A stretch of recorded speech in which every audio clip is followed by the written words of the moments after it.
Hi everybody, welcome to class.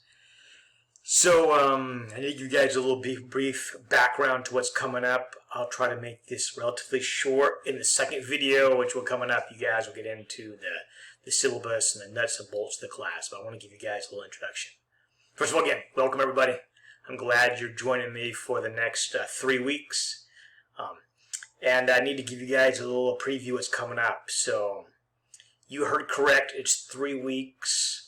3 weeks, an entire semester. So as you can guess, it is very intense. It'll go by very fast, maybe painful a little bit. Oh, hopefully very enjoyable. I love history, so I'd love to do it. Probably for you guys out there watching the screen, you probably have a mixed reaction. Some of you, history is not your deal. I get it. Some of you, it's okay. Some of you will love it. Hopefully all of you will enjoy this semester, though, but it goes by very quick. So I want to give you guys a couple tips. So unlike a typical semester where you kind of ease into it, kind of like for those of you guys who like to swim, maybe you get to a pool, the water's kind of cold.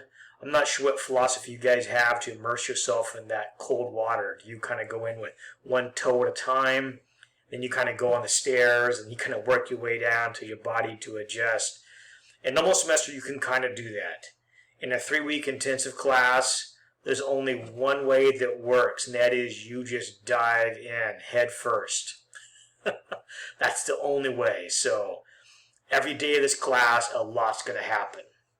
We have 4 exams in 3 weeks. That means class starts on Monday. On Friday, surprise, first exam. Week 2, another exam. Week 3, there's actually 2 exams week 3. It just goes by super quick.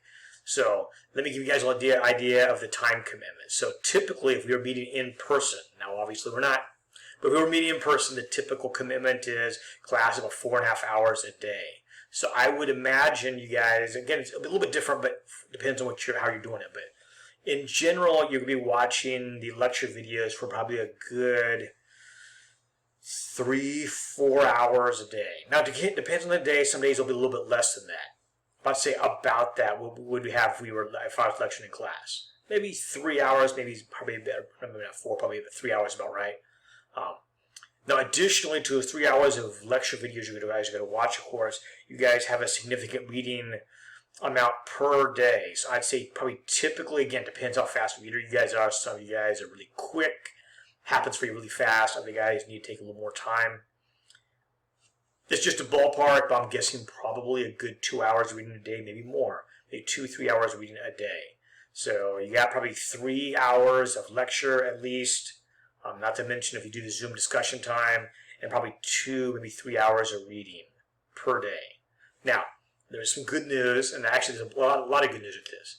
Class is Monday through Thursday, so you do get a big breather. You come up from air out of the pool on Thursday evening, and you do have a little bit of break because now obviously doing this online, so it's a flexibility. But there's no class on Friday, and you have the weekend to kind of catch your breath. Now, by the way, the weekend there'll be assignments for that too, but it does give you a chance to decompress a little bit, relax, maybe lay by the pool or whatever is a place for you to relax and recover a little bit, so you can still enjoy some of the summer. But then even on the weekend, you have to just jump right back in. Because again, 3 weeks. Now, while that may be painful in a way, think of it as history boot camp. That's the way I just think about it. You're arriving at Parris Island at 3 a.m. in the Marines, and they're going to get you off of that bus, and they'll be screaming in your face, which I will not do, by the way. It's all voluntary. But they shave your head, and immediately you get indoctrinated what it means to be a Marine. Now, we're not doing any of that. I just want to give you guys an analogy as far as the intensity. It's going to be intense for those 3 weeks. Now, but I want to encourage you guys, though, if you buckle down and you just dive in, you put in the work, the outcomes in a 3-week semester, and I've been doing this for years now, are the best of all my classes. Better than a 6-week summer class, better than a normal, almost 4 months, or I guess 3.5 months of a typical semester.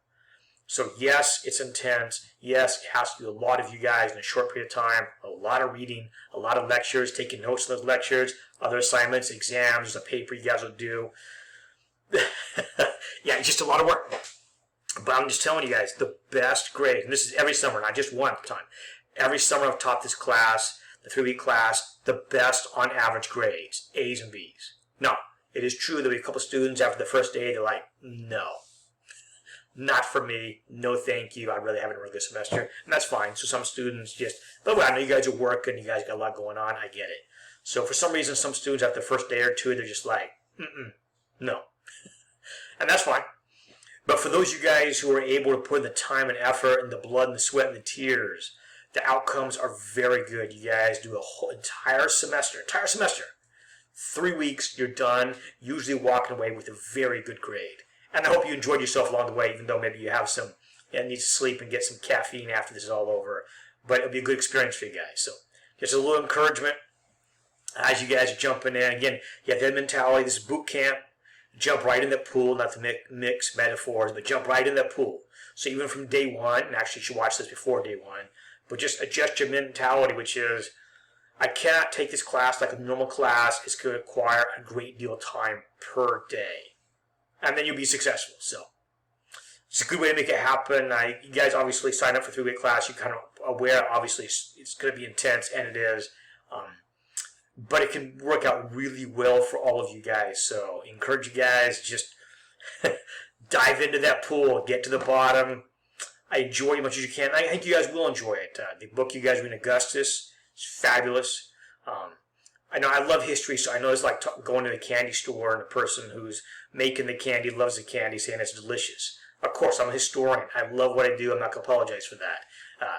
The ancient world is full of just amazing human experiences, things we need to know about. Not because we have some list of things in our mind of like, okay, who succeeded Julius Caesar and all these things. As a historian, actually, I really don't care so much per se about timelines per se. I'm much more interested in what we can learn from this experience. That we don't have to walk around with a sense of amnesia, that we can walk around armed as citizens in the United States, and not be historically illiterate. That's how I describe it, is not to be historically illiterate. We don't need to reinvent the wheel every time. We don't have to wonder, like, how does power work? Like, I'll give you an example here and I'll wrap it up.